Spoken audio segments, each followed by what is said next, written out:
Hey everybody, it's Buster kicking off expedition trial number 348. Let's see who shows up here. Something old, something new. Never know what we're gonna get into with this. It's okay, man. I would dive into this like surefire two winner with Vladimir if we hadn't just kind of touched on him in the previous trial. And so I think I'm okay with either going with Diana or Renekton, which one of these has been the furthest back into the past. Regardless of what comes up, I think that Diana and Renekton are pretty similar. They're both fairly powerful and reasonable ways to take your seven. Just based on the starting cards, I would probably start off with this Diana. This is like extremely good starts with her, and so let's just start with this Diana. Why not? If you're getting all of the packages or all the tools in one package, then why not just go for it? And so let's get her pulled up on the site real quick. If you're not familiar with it, it's ftpbus.com. We're just going to be on the main page here and scroll down to the expedition helper, make our way to Luminous Dusk Diana. I'm pretty sure that was Luminous Dusk. Okay, yeah, Moonlit Heist isn't nearly as good. And take a peek at what we're looking at here. And so, yeah, I mean, as far as Diana's concerned, what I always talk about with her is she has like one really big strength going for her, and that is her early game. She has this really strong collection of 1, 2, and 3 drops. All of them are extremely top notch, and then even some of the cheaper cards within Targon are still good here, even if they don't live within this Diana pool.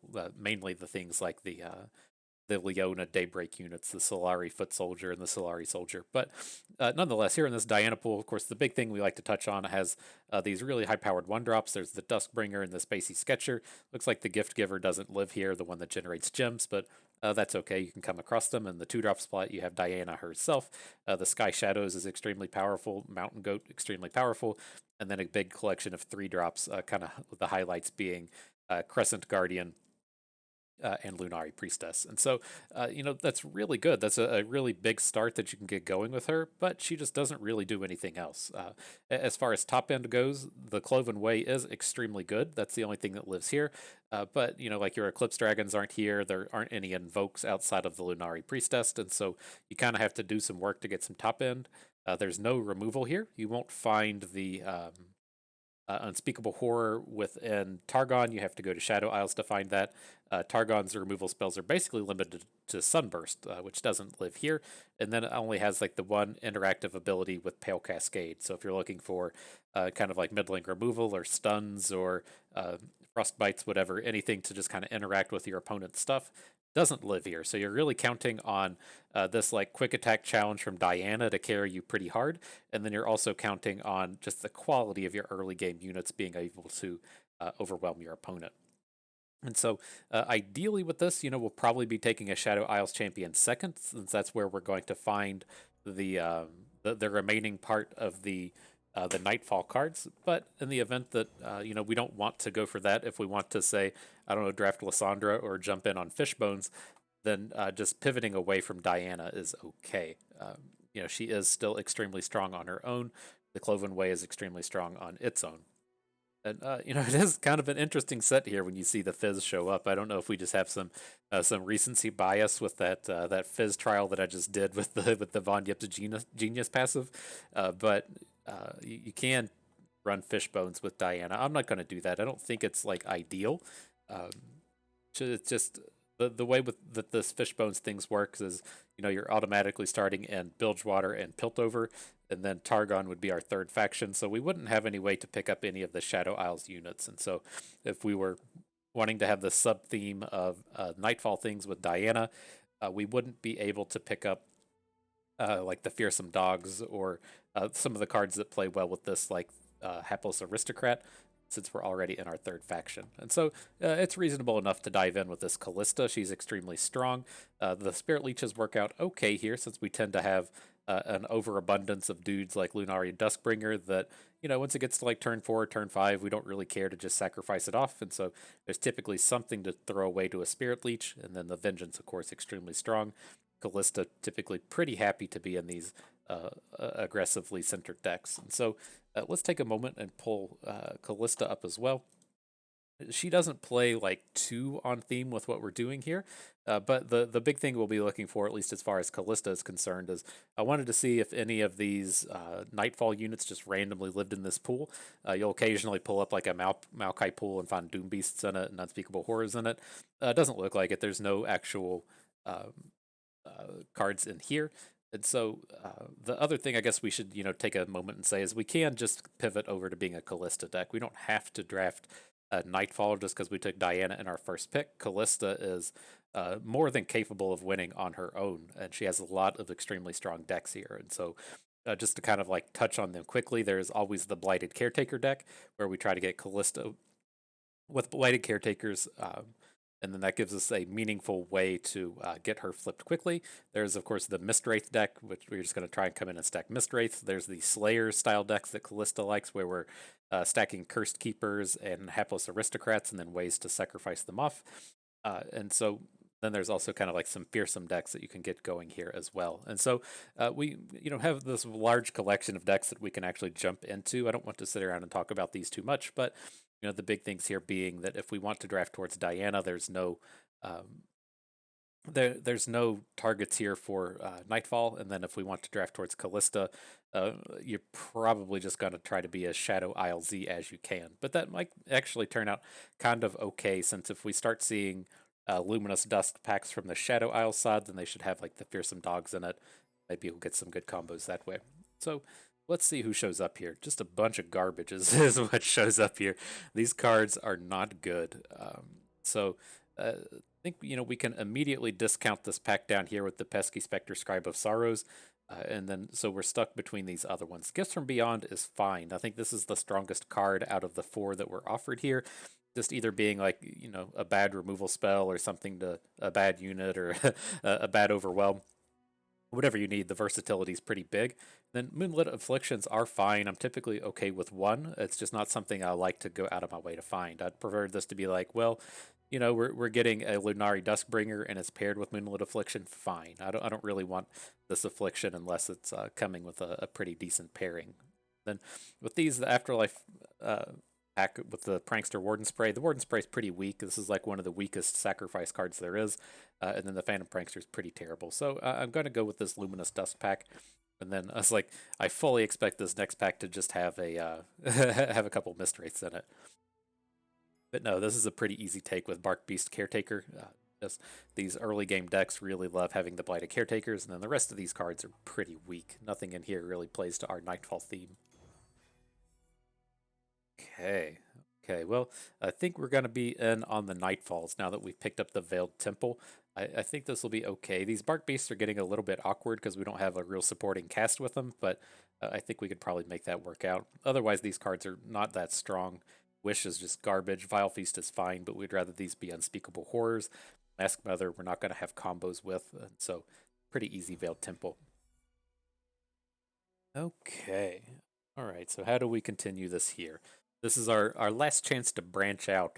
We could push over into Bilgewater. Not really looking to do this. We'll find enough ways to get card advantage as it is. And so between these other ones, like speaking of the Moonlit Affliction Lunari Duskbringer pack, here it is. I would love to be able to take this, but I don't really want 2 of these afflictions. And so we don't have very much late game yet. So I'm okay with Scuttlegeist. I haven't touched on it, but the way I typically look at late game in these decks is I just kind of let it come to me as it falls. And then I should say in these Diana decks, I let it come to me as it falls. And then if we end up in a situation where we don't have enough late game, we can typically take Aphelios as our future champions, or at least Nocturne, one or the other. You'd prefer it be Aphelios, but you get some pretty good champion options. But the Scuttlegeist should be okay here. Right. All right. Well, we're continuing on with the Hapless Aristocrats. We still could see myself pivoting over to being this kind of like Nightfall deck, but with 3 Kalistas in it.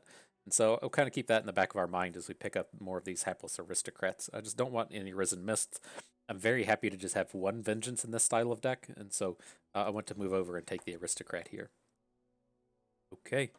Here's our boy, the Caretaker, with a kind of a late gamey kind of card. So these will work out just fine. We did just pass on a Behold the Infinite, but it's I think our late game is going to be okay. We might be struggling a little bit. I would like to pick up an Eclipse Dragon or something, but We'll get it all sorted out. Here, this is a pretty strong pack though with the Sky Shadows Pale Cascade. Just really premier Nightfall cards. Okay, so I think we can actually handle Cursed Keepers in this deck. We've picked up the 2 Blighted Caretakers up to this point, so we have some sacrifice cards. I would like to have a little bit more. I guess we have a 3rd one in the Remitter, but I think it's okay. Then we're picking up the Premium Removal and Crumble, which can also sacrifice off the Cursed Keeper. It's fine. We're doing a good job of avoiding these really low quality cards. Okay, then our 3rd Caretaker with a Priestess. That's some good late game. Very happy to pick these up. Right, now it's just gonna it's gonna give us all the Cursed Keepers. But no, I'm okay to let that one go. Splinter Soul is pretty low quality. We still have an extremely high powered Nightfall set down here. Coming out of Blades and Buffs. Like, thanks, Riven and Tarek? I think that's a Tarek set. That's weird that that comes out of Blades and Buffs, but I'm not upset about it. It's helping our deck out pretty good here. Okay, and then another Sky Shadows, just premier 2-drop. Especially in this deck, I do think that we're probably, since we picked up 3 Caretakers, we're probably just going to draft towards Kalistas. But haven't fully figured out our champion situation here. Okay, and then another easy set. We don't want the landmark related cards. We don't want pesky specters, and so Mountain Goat's pretty premier along with a fearsome dog. Pretty good. Then I don't want 4 Blighted Caretakers. We already have 3. This is enough. You tend to like clog up your hand too much if you pick up a 4th one. So this one's gonna stay. I'm happy to pick up a Doom Beast though. It's another pretty high quality card. Okay. All right, so let's go do that thing where we turn something premium and see what's left in here. I'm not too confident that there's gonna be any units that we can upgrade. There are not, so let's go take a peek at the spells. Oh man, are we gonna have to go up to the rares? Oh, we got the Moonlit Affliction here to save the day. Let me check landmarks real quick. Okay, there aren't any. All right, Moonlit Affliction. I never figured I'd be turning you premium, but need more cards to come out. Right, so here we go. Not a bad little start. We didn't see any unspeakable horrors. That's the only thing that's really coming to mind that that we're missing here. But it's a pretty good set of cards. Otherwise, we may not find any. Like if we do decide to build towards Kalista instead of building towards Diana, they may not show up. But kind of is what it is. And then I think we do still have like enough Nightfall payoff, even if we aren't building towards Diana. Her flip is strong, don't get me wrong, but it's not something that we like have to pursue. Hang on to these 1-drops here.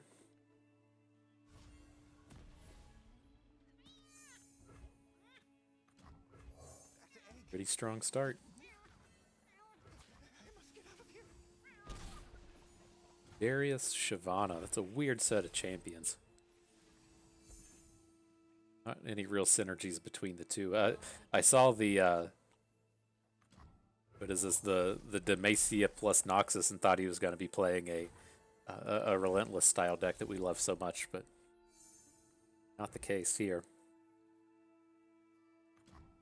Right, I don't think we're quite strong enough to go after this Blighted Caretaker just yet, and so let's let his board build up a little bit more before we just throw that dude in the mix.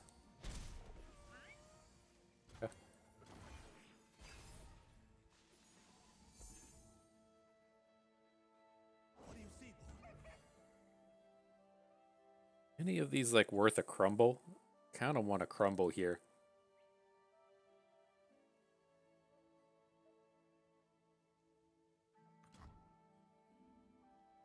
Feels kind of weak, but we can take the 4 damage from this thing. This activates our Bark Beast, so we could technically deal with the Green Fang Warden. And he's gonna have to deal with this thing next turn to where we have a big Blighted Caretaker hit coming in. I think this is fine.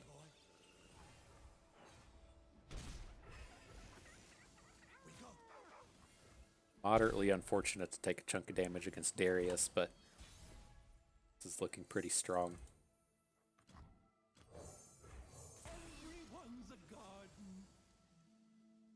make a big unblockable attack next turn. We can like Cloven Way something on his turn. We have tons of options here as long as we can get some big chunk damage in.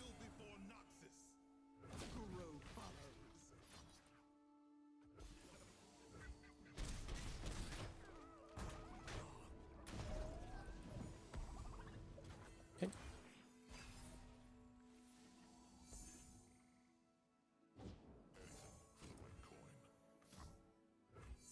What's Gifts from Beyond for double stun?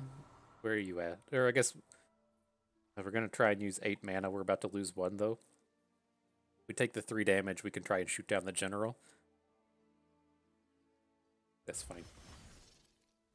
Oh, we do have the full 8. Okay.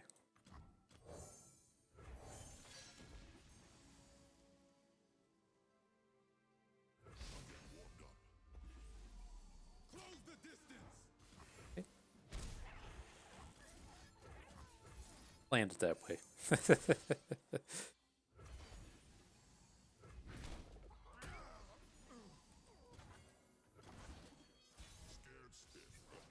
And then we even have the vengeance if he tries to say like play bloody business or something. I think this game should just be over here.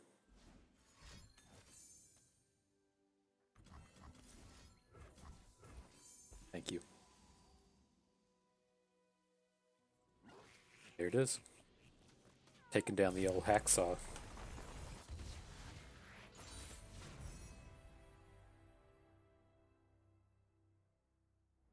Okay, so we are going to have to decide if we want to go for Kalista or for Diana. I could see an argument either way. It's really just going to depend on the cards that show up with them. And again, like I said, you can just take a Felios if you know you don't have enough top end or enough late game. I think our late game is fine. It looks a little light in here, just between like the Cloven Way and Scuttlegeist being it, but we don't need like a whole lot of expensive dudes. And then we do have a Lunari Priestess up here as well. And then if we build over towards Kalista, she counts as pretty much all the top end you need anyways. And so I think these are okay with the Kalista and the Stalking Shadows. We like a Pale Cascade, but I think Kalista's the way we want to take this.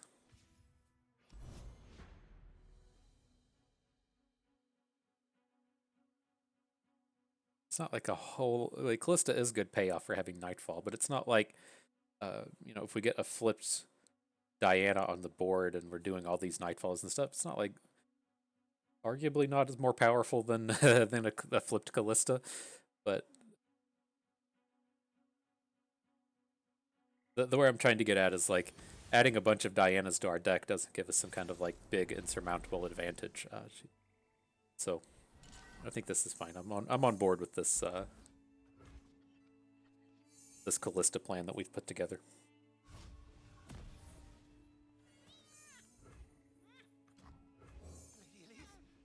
Where are you? I must get out of here. Right, let's keep doing that aggro stuff against the Lux Dragon's deck. Name's familiar. I feel like we played this guy a few times. Then do we just want to go big? Do we want to go big with the Blighted Caretaker? Not really opposed to it. We're not doing anything else here. Just get these big old chunks of damage in. He either has to play a unit that gets threatened by the saplings or just take a huge chunk of damage. Yeah, this is fine.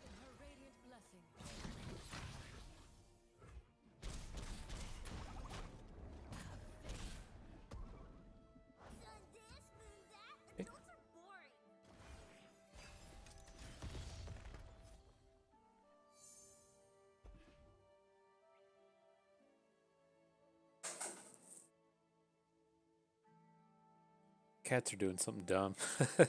it's a pretty standard bust video. Got some cat in the background doing something dumb. Okay, so with this, the dragon does become awkward.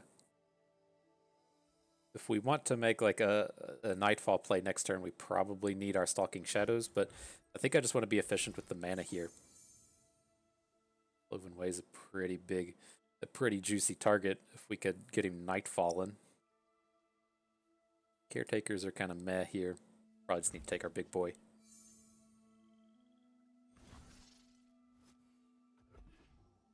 Need to draw a spell if we want to get this stun going. I doubt it'll happen until next turn, but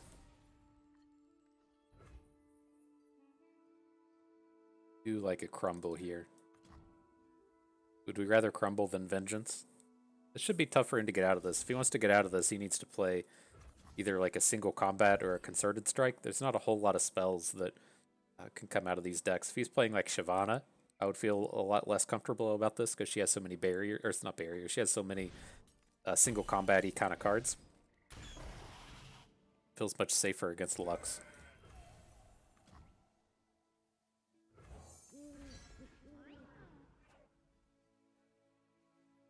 Nothing to worry about if you have nothing to hide. Slam it in here. It blocks across the board. Yep.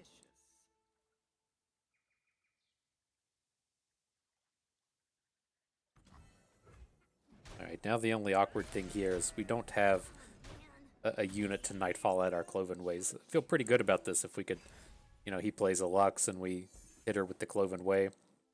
Then the next turn we play a second one, and then sometimes you just draw perfect. So, I mean, this is a little unfortunate here. We have to take down this Golden Sister.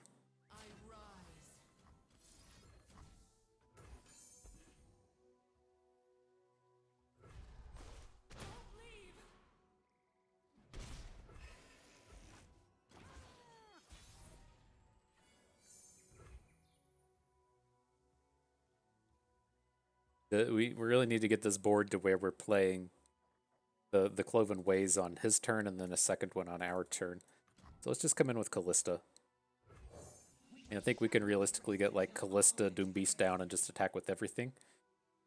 We just need to get a few more points of damage in.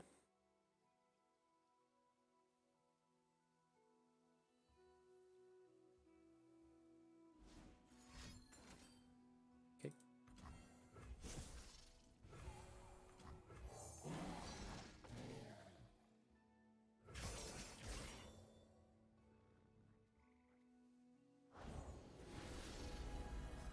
Yeah, that's problematic. I was hoping we were going to get to attack with our Doom Beast and just trade it.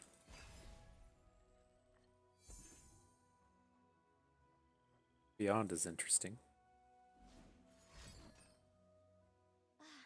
Something Wait, this is something that's about to get stunned. This is a problem though. We can't quite stun this one with the Cloven Way. We have to get a double stun out of our gifts from beyond. But probably the target we have to take. He's still going to get his attack in though if we do this. Let's just go the other way. We'll just have to go around this thing.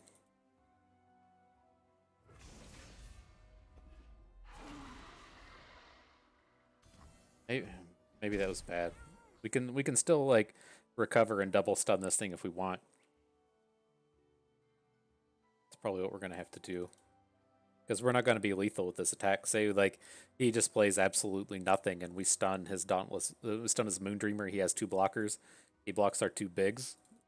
Then he can still just kill us the next turn. So we're gonna have to spend all the cards onto this thing.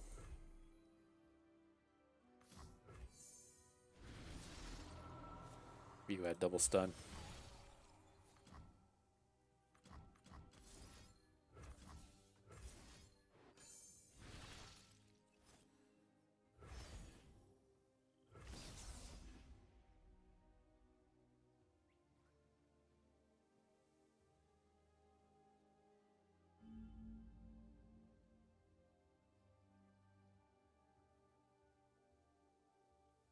Just a little bit too slow in this one. So we're going to play the Cloven Way, hit with everything. Okay.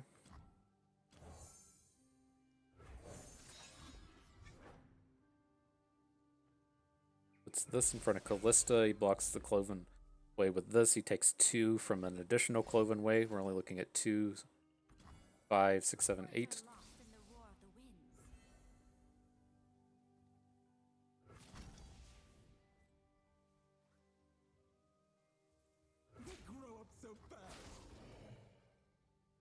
do this without Kalista? Probably have to. We're never lethal this turn, so let's just leave her back. Our flip. Blockers. Sure.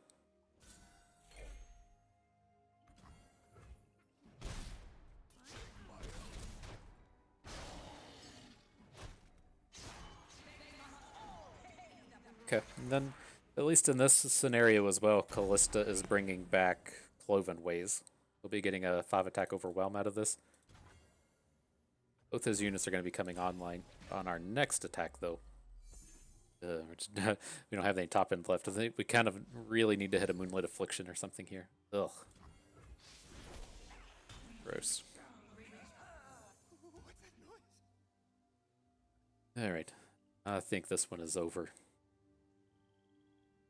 Did something with the Lunari Priestess. Okay. He's gained like an actual 100 health this game. This deck was very well tuned to beat what we were doing. Okay. Moving forward. So, happy enough to pick up the Sky Shadows. This Ethereal Remitter isn't the top end that I actually want in this deck. So, Premier 2-drop as far as I'm concerned.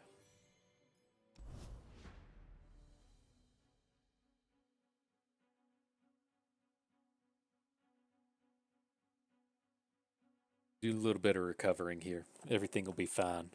I assure you.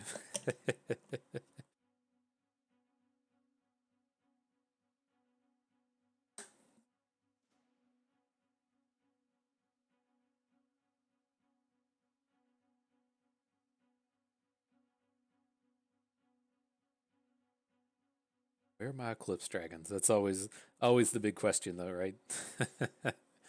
Can't you find some Eclipse Dragons?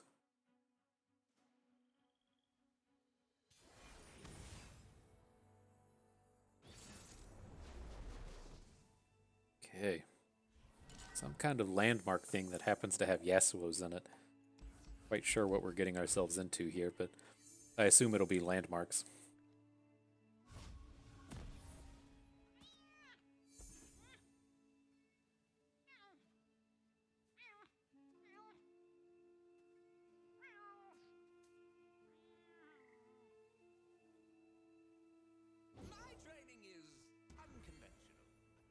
Not ideal when you're starting off with a Sky Shadow, but be okay.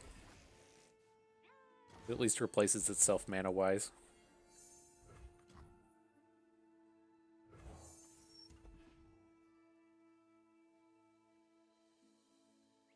Let's be real. We're just gonna pass here. We should be able to get a pretty decent Blighted Caretaker on our next turn.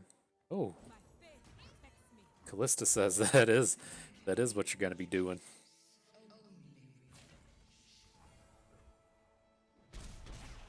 So we take a bit of damage, but then we really pop off on our next turn.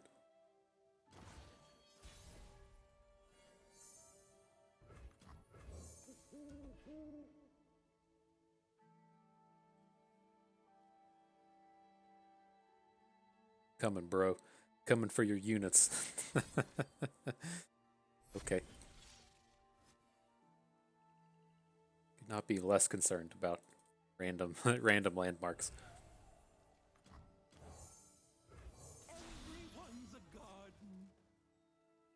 Comes a Salt Spire. Oh, when it's landmark shenanigans for your opponent, I'm much happier to see that. Yeah. Play a 4-mana do nothing against this board. I'm completely fine with it.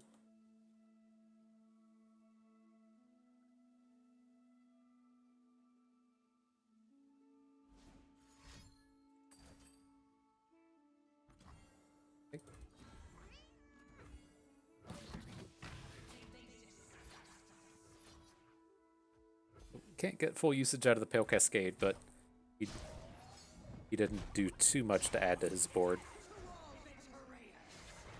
Got the old flipped Kalista here, always nice.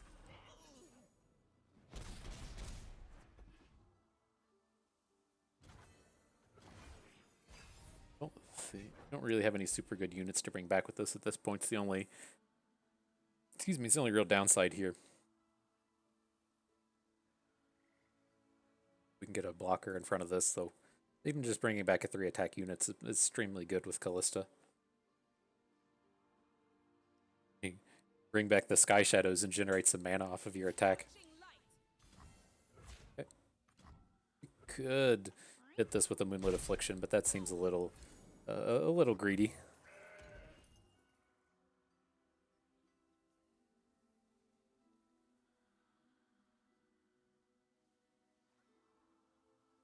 Not greedy, that's a little too conservative, I should say. Not really worried about the damage at this point.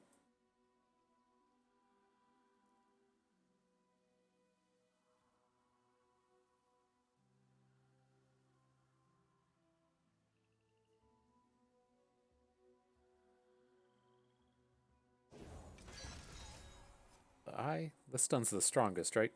Oh, the 2 weakest? Nope. Okay.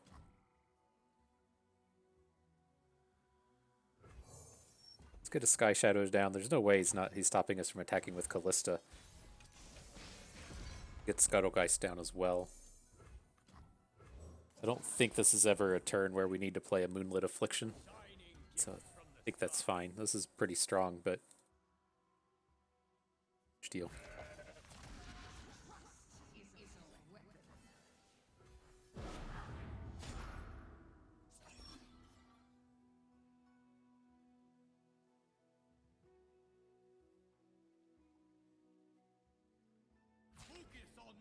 Whoa. It's not the block I was expecting. Alright, I'll take the bait. What you got?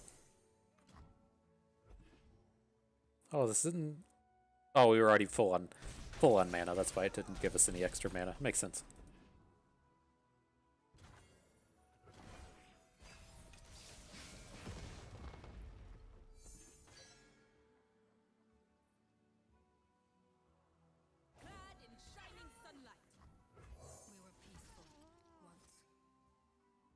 Right, I think this one's probably done.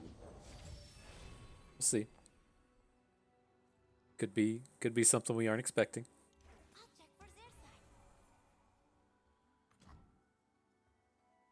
Doom Beast probably don't even need to. Or at least we should get some blocks in before we play it.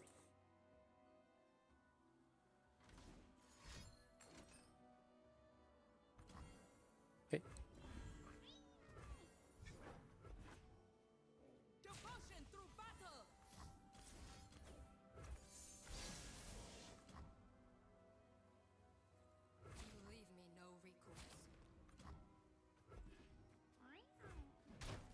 Alright, that looks pretty strong by all accounts. Got him.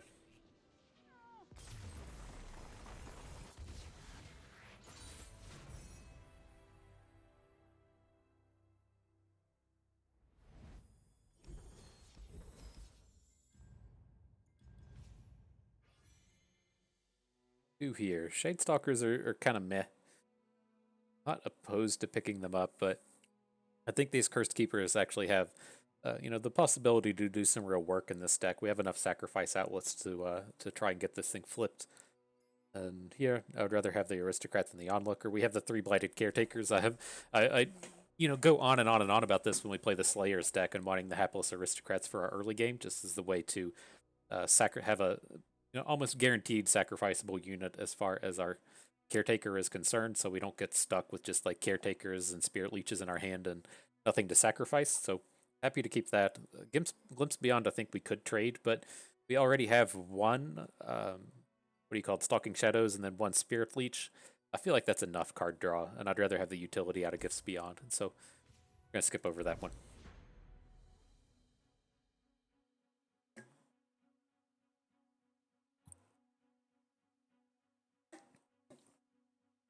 So yeah, this is looking decent. We'll pick up this 3rd Kalista when we get the chance. Then I think we're really just looking like a touch more top end to something I would like. Whether or not that's like another Cloven Way or Eclipse Dragon or a Rekindler. Rekindler is probably the ideal one, given that we have the 3 Kalistas and the 3 Caretakers. And just do a little bit of cleanup. Not too bad. This is a reasonably strong deck.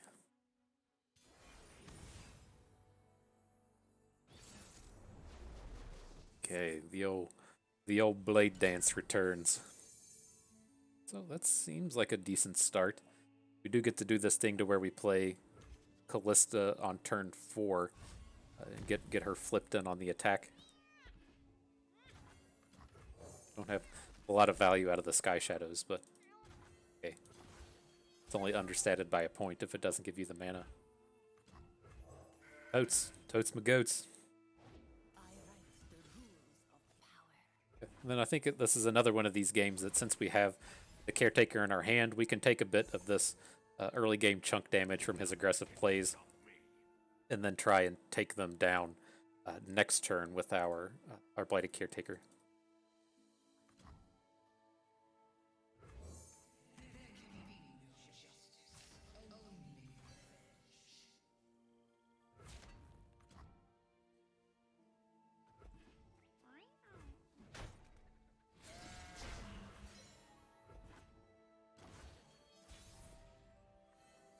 The Bark Beast, what a perfect draw.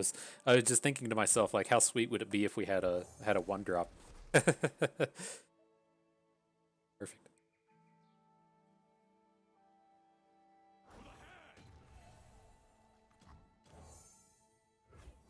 Did the mathematics on this one. This guy can't block. That's the problem with Reckless Trifari in here.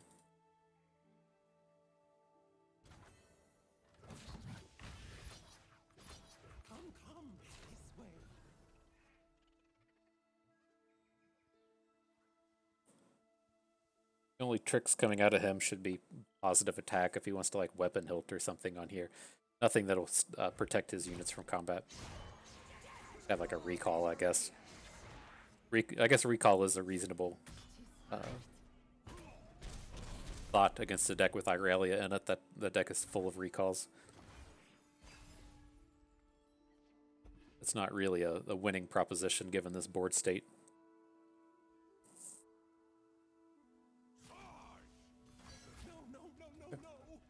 Let's just be safe. I feel like we have the edge here, and the longer this goes on, the stronger we'll be. Kato time!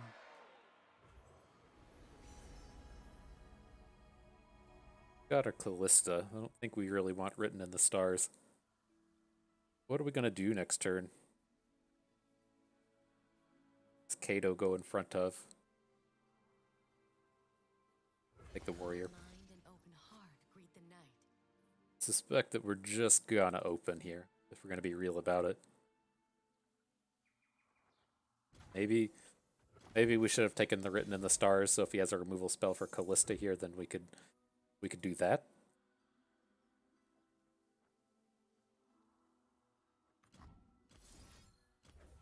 Start off like this.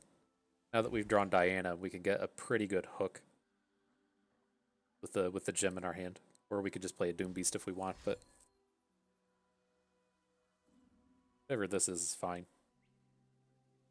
Like if he wants to spend 4 mana to cancel this, it's pretty okay.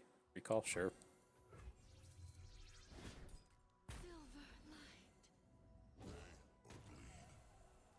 Are we lethal? We hook the Reckoner with Diana at 5, 8, 11. Yeah. Okay.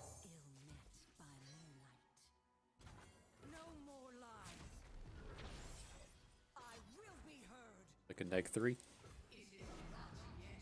Perfect.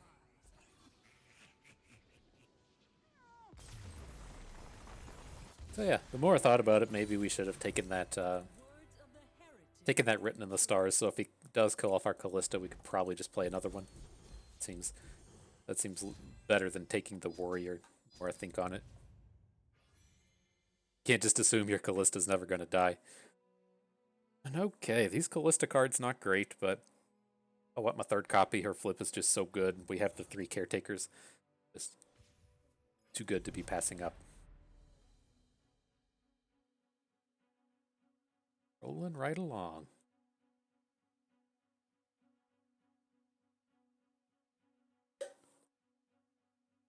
Gotta remember, I'm officially out of water.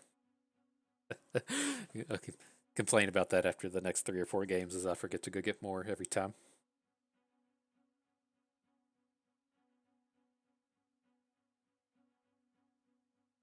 Yeah, I'm happy with how this has turned out.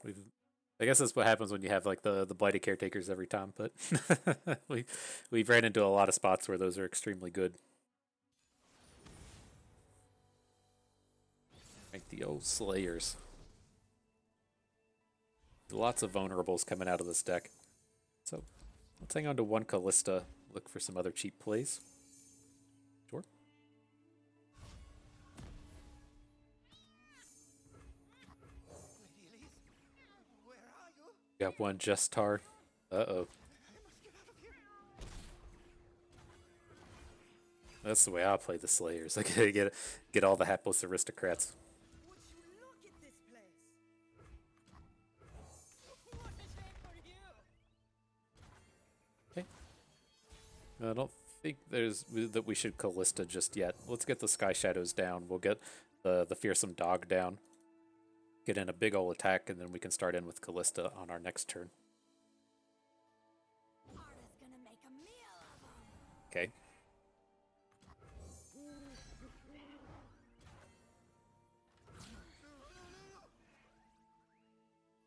Has to be like the least appealing vulnerable target 2021.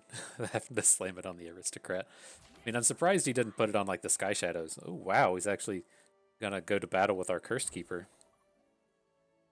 Okay.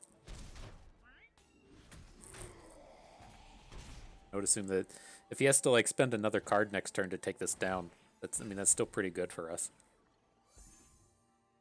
Renekton, I found something special for you. The card we'd worry about here is Exhaust. He could exhaust down Kalista here, which would be pretty problematic. But if he doesn't have it, then we're looking strong again.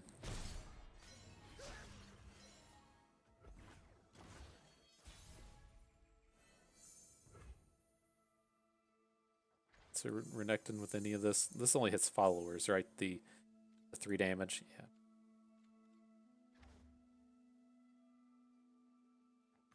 Start with the Sky Shadows. Okay.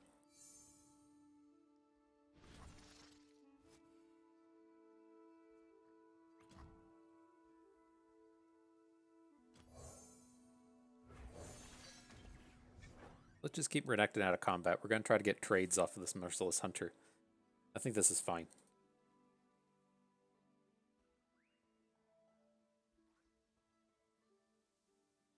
Potentially just throw away our other Cloven Way next turn. Maybe we should have probably played the Ephemeral copy this turn. Right, if we're just going to attack, assume he's going to do some kind of trade. The next turn we could have played the permanent copy.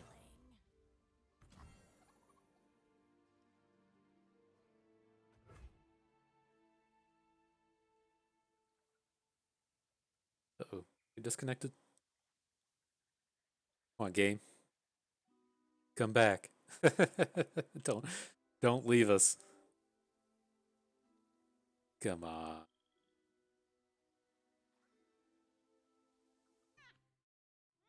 Okay, it reconnected, so we're good in that sense. All right. The action resumes.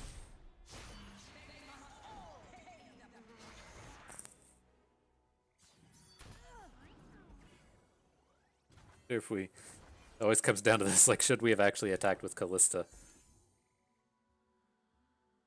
It's a big pickup. They bleed.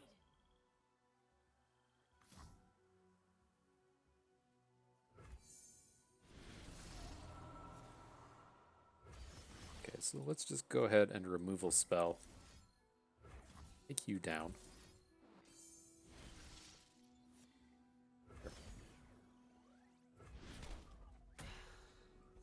I think. That's right.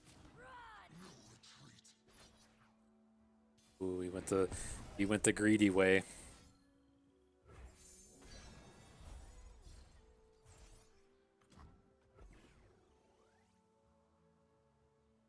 It's the flipped Renekton, and then we get to start playing big boys next turn. Ruthless Predator's fine.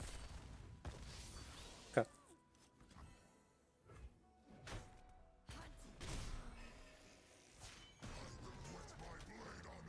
So I think it's unfortunately we're not going to have 11 mana next turn to put, or 10 mana to play both Cloven Way and Crumble. But probably line ourselves up to get a Doom Beast kill next turn.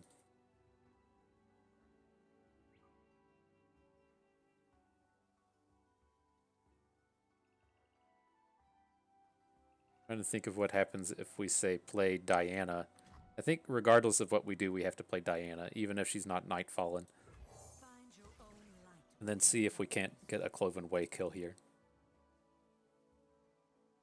Or we can try and get a Blighted Caretaker kill. We have ways to get around if he plays like a single big unit.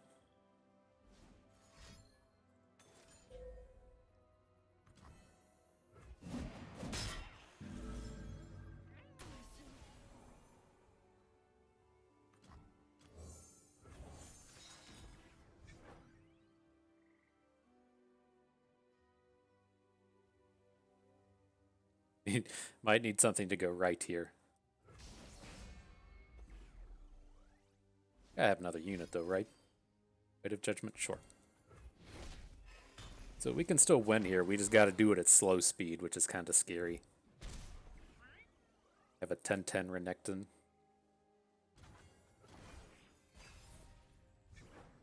First spell. All right, that was a makes me feel extremely safe.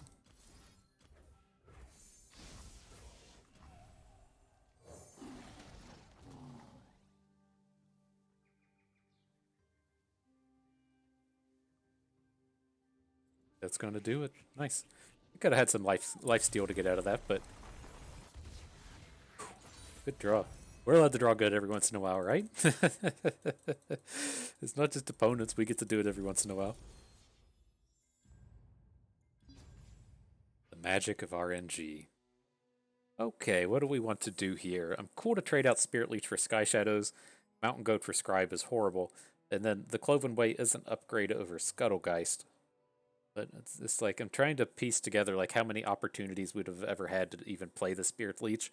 And then kind of also the downside with these Sky Shadows is we don't have any Unspeakable Horrors. And so that's your big plays with the Sky Shadows being Pale Cascade and Unspeakable Horror, to a lesser degree Stalking Shadows.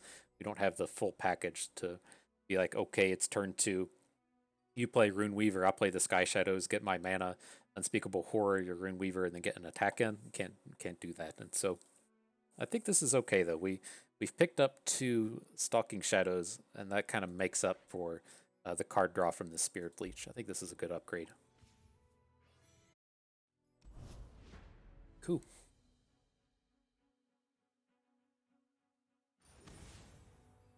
Hey, it shades again.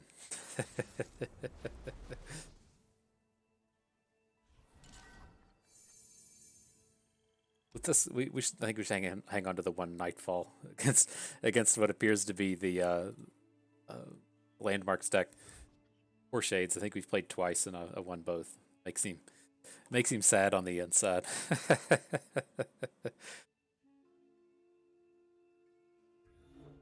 We'll see. I can't suspect that. I guess it depends on what landmark deck we're running into. If they have a bunch of the like blue buffs and rock hoppers, then it can be kind of problematic. But I think if they're dealing with the more countdown based versions, then we typically pretty strong. But I mean, hey, you seeing these landmark decks at 4 wins, and they gotta be doing something right.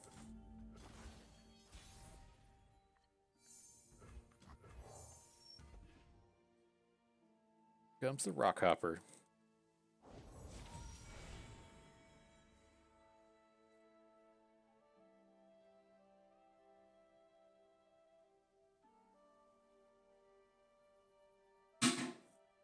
Yeah, these cats.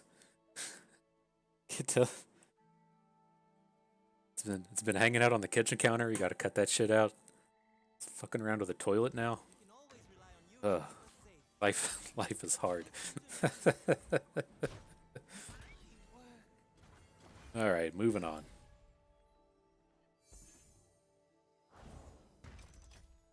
All right, this one's pretty awkward. I would like to save the Cursed Keeper for next turn so that we can get the the onlooker bonus, but kind of is what it is. And I don't really want to be like spending a crumble on a chip, but okay, we've drawn a second one.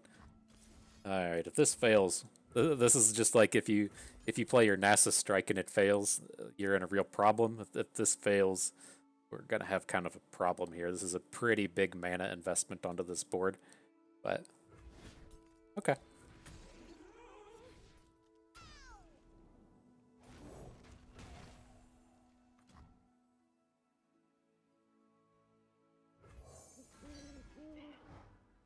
Problem. We gotta slam into here.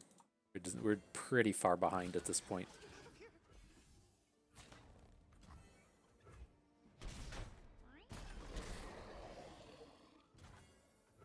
But I think we just have to kind of like build to Moonlit Affliction. What else are we gonna do? We don't have any other sweet plays. If we can chunk them down a big bunch and get a big silenced Moonlit Affliction or a Nightfall and Moonlit Affliction attack in, pretty good at closing out games.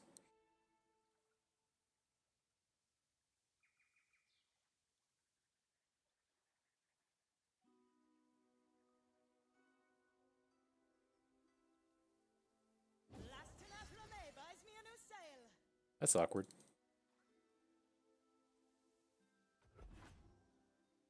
Let's see if they just ship it back. I don't think that's so bad for us. But we want to see an attack so we can get the Roiling Sands onto our Hapless Aristocrat. Or our not Kalista is the big thing that we're looking for here.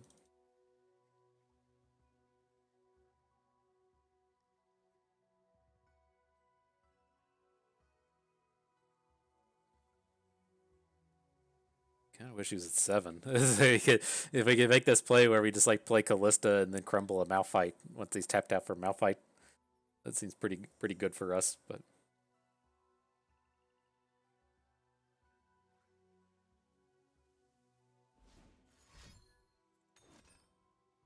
okay.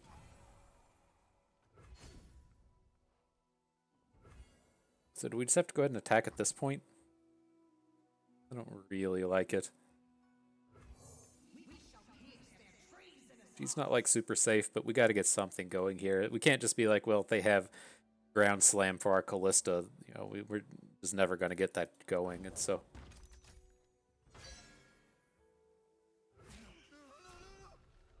okay.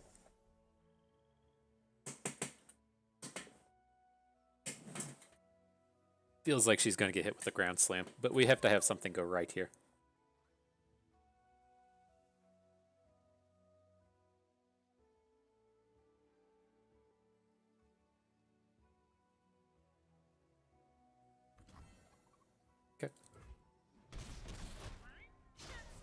It's not long for this world anyways.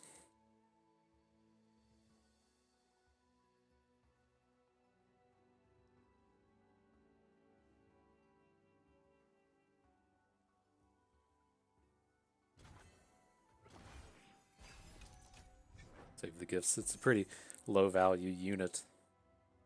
Maybe we should have popped it with the gifts just to keep his board clear, but okay. I assume that he's probably just going to play Malphite here. That's actually pretty good for us.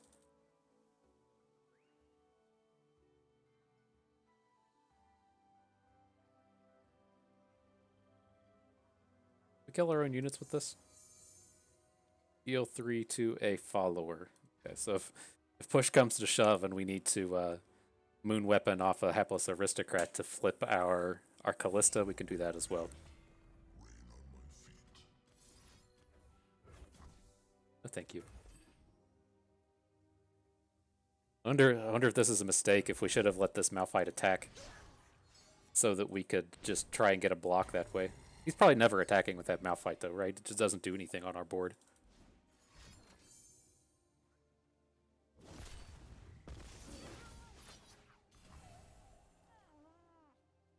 Okay.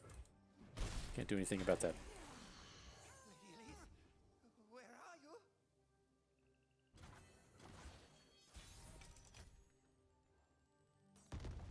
Should let me burst that silence. I must get out of here. Okay.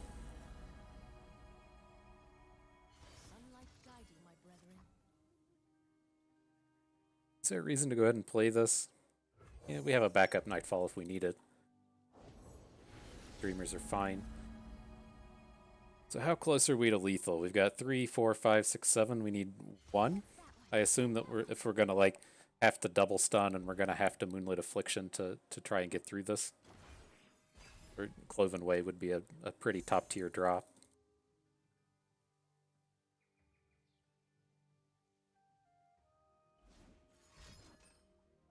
Okay.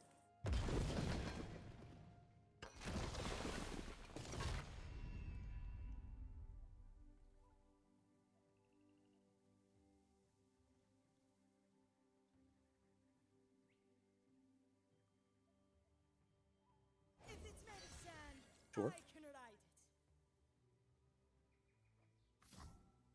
So I think I'd rather just kill his unit as opposed to try and double stun it. So let's take... Where are you at? 3 damage.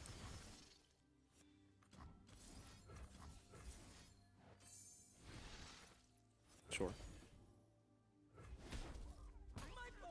Kinda want a Pale Cascade. We need to cycle through our deck, but we have to have a...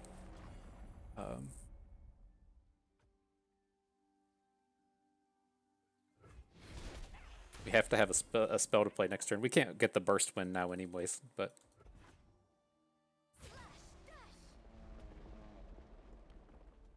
My spirit shines. That's nice.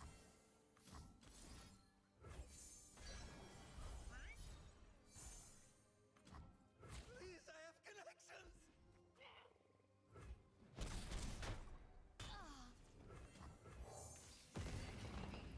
Okay, so that's a big old chunk of damage that we picked up. If we draw a burst spell, we can lethal off this as well. How does this look? This is so bad now that if he has a unit. He has a unit like 100% of the time, right? This was a horrible draw.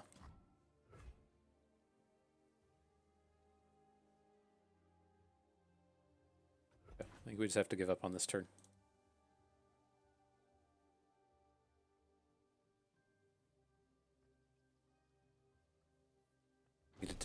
Needed to draw that Stalking Shadows.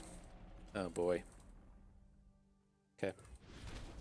So we're gonna have to just hit like a big elusive off of our Lunari Priestess here. Finding planets to retrieve. Damn it. Okay.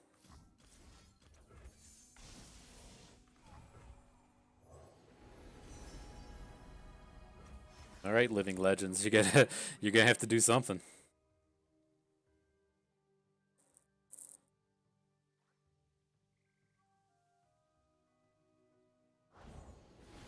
Okay. Spilled paint is just accidental art. Well, that's not lethal. We got a chance. Saying there's a chance. It's not flipped.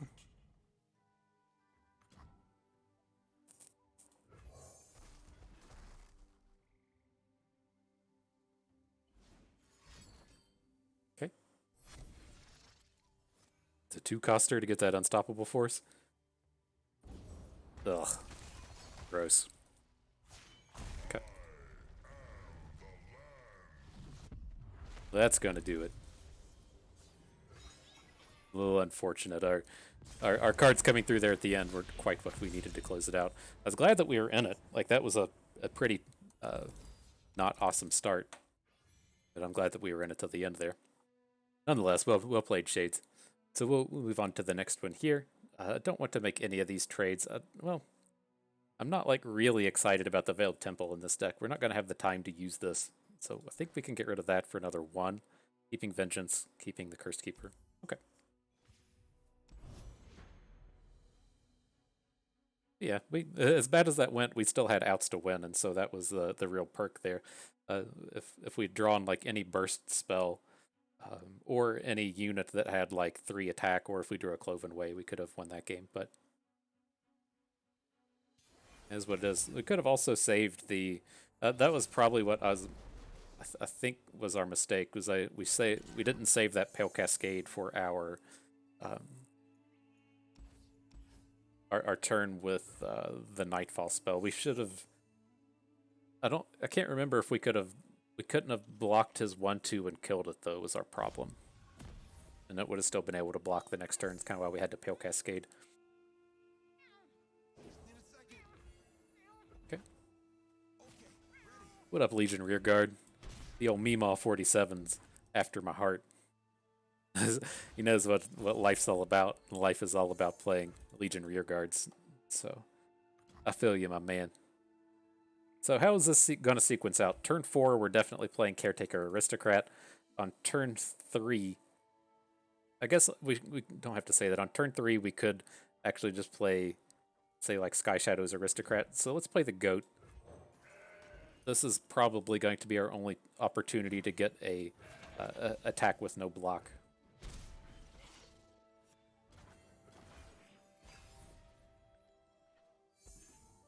Ooh, and Kalista shows up, you say?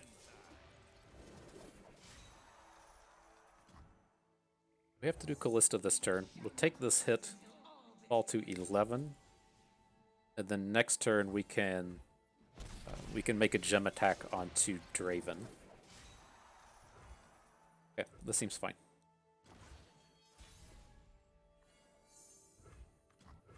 What's that noise?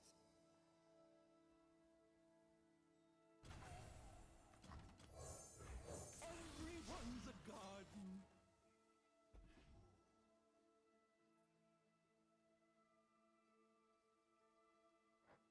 Trying to get into some Whirling Death tomfoolery here. We'll just not attack with Kalista if he doesn't play any cards. Alright.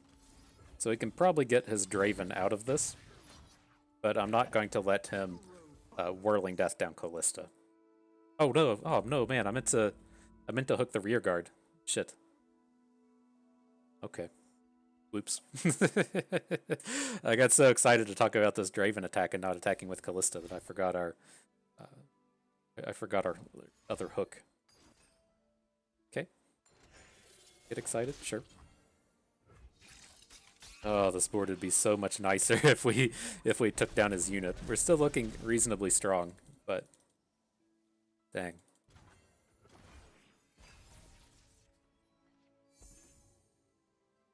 I'll do better this time.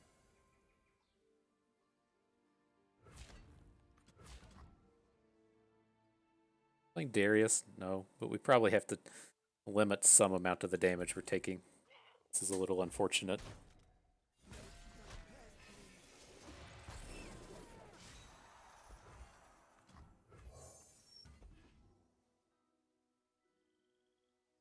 Alright, but we can Sky Shadow, we can Lunari Priestess, see what the next turn brings for us.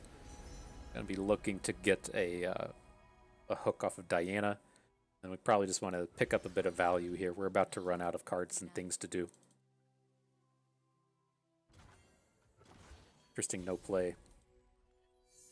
This has to have a handful of like burn spells or something.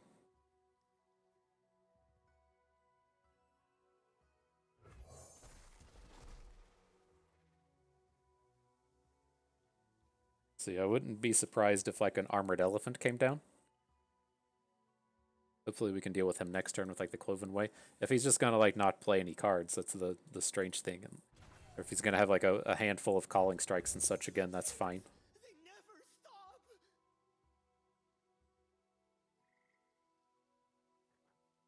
Maybe he's going to double Whirling Axe into the Reckoning. That could be the potential play.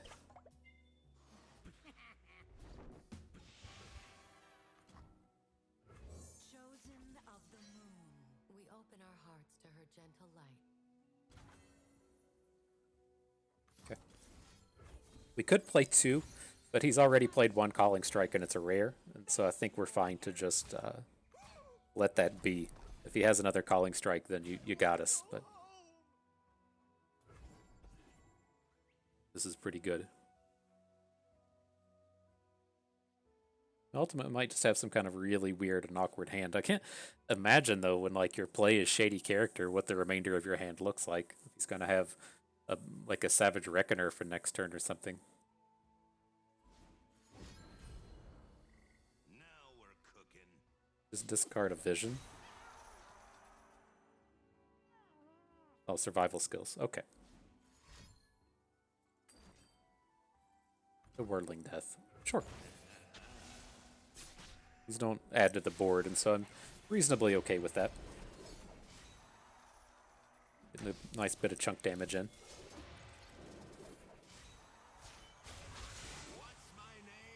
Raven!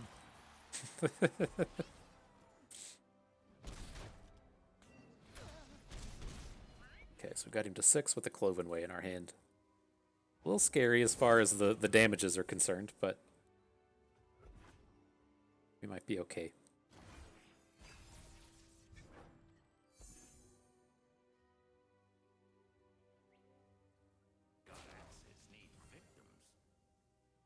Give them a chance. Wonder if we should have just taken that. It's the opportunity to spinning axe now, but I mean, if he has like a Brothers Bond kind of spells, you can chunk in a bunch of damage to where if we just took the 6, it would come on through.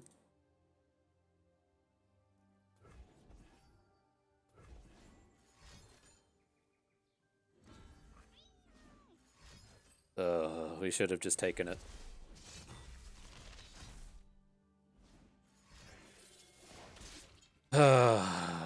Damn it. Should have just let the damage come in. Well, I guess he only has 1 spinning axe left. Maybe he's just going to take us to 1. Oh, nope. Damn. That was... I don't know if we could say that was bad. We should probably look at that as bad. I guess it comes down to like how much more likely is it for him to have burn spells than it is to have combat tricks. And given the way that those games have played out, he's probably much more likely to have combat tricks than burn. Right? I think given that like that previous attack we made where we had the full board and then he blocked, he only had the 2 blocks. If you have like Mystic Shots or something, he's going to be playing Mystic Shots and things there. And so I think we probably should have just taken that 6 damage, fall into, I think, 5, and then he would have needed 2 burn spells, one of which dealt 3 damage to actually kill us, and I think that would have been much better. A little unfortunate, but nonetheless, not a bad trial. This is kind of like the bottom end of what I would expect out of this deck to do. It is a little short on the top end. It's a little short in the removal department, but this is most certainly a deck capable of 7 wins. And so I thought at least the draft went pretty well here. I don't like. I have been trying to like work out this idea that we don't have to just build around the first champion that we take.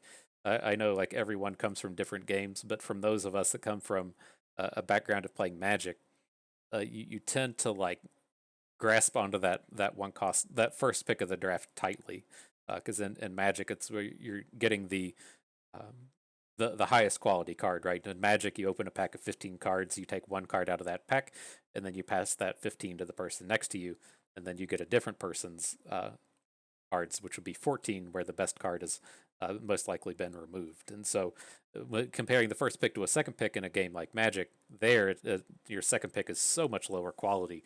Where in this here, you're just still seeing champions again, right? These champion packs have no